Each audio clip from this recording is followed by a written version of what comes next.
రేపు తల్లికి వందనం అనే పథకం ప్రారంభమవుతుంది.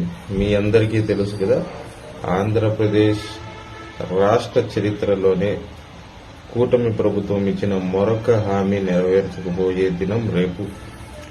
దాదాపుగా 66 లక్షల మంది విద్యార్థుల తల్లుల ఖాతాలోకి రేపు 8,745 కోట్ల రూపాయలు జమ కాబోతున్నాయి. ఈ పథకం కూటమి ఇచ్చిన అతిపెద్ద హామీల్లో ఒకటి. ఎందుకంటే గత ప్రభుత్వం ఇంట్లో ఎంతమంది పిల్లలున్నా ఒకరికి మాత్రమే తల్లికి వందనం అమ్మ ఒడి అని ఆ పథకంతో అకౌంట్లోకి తల్లుల అకౌంట్లోకి జమ చేసింది. కానీ తెలుగుదేశం ప్రభుత్వం, కూటమి ప్రభుత్వం రేపు సాయంత్రం తల్లుల అకౌంట్లో వాళ్ళ ఇంట్లో ఎంతమంది పిల్లలుంటే అంతమంది పిల్లలకు 15,000 రూపాయలతో, ఇద్దరుంటే 30,000, ముగ్గురుంటే 45,000 రూపాయలు రేపు జమ కాబోతోంది.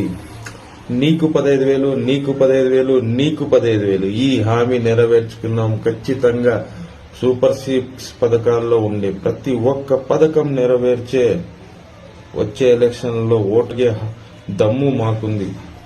ఖచ్చితంగా సూపర్ 6 లో ఉండే ప్రతి ఒక్క పథకం మేము నెరవేర్చే నెక్స్ట్ ఎలక్షన్స్ లో ఓటు అడుగుతాం. మరొక్కసారి నీకు 15,000, నీకు 15,000, నీకు 15,000 ఈ హామీ రేపు సాయంత్రానికి అమలు చేసి నిలబెట్టుకుంటున్నాం ఈ కూటమి ప్రభుత్వం. Thank you.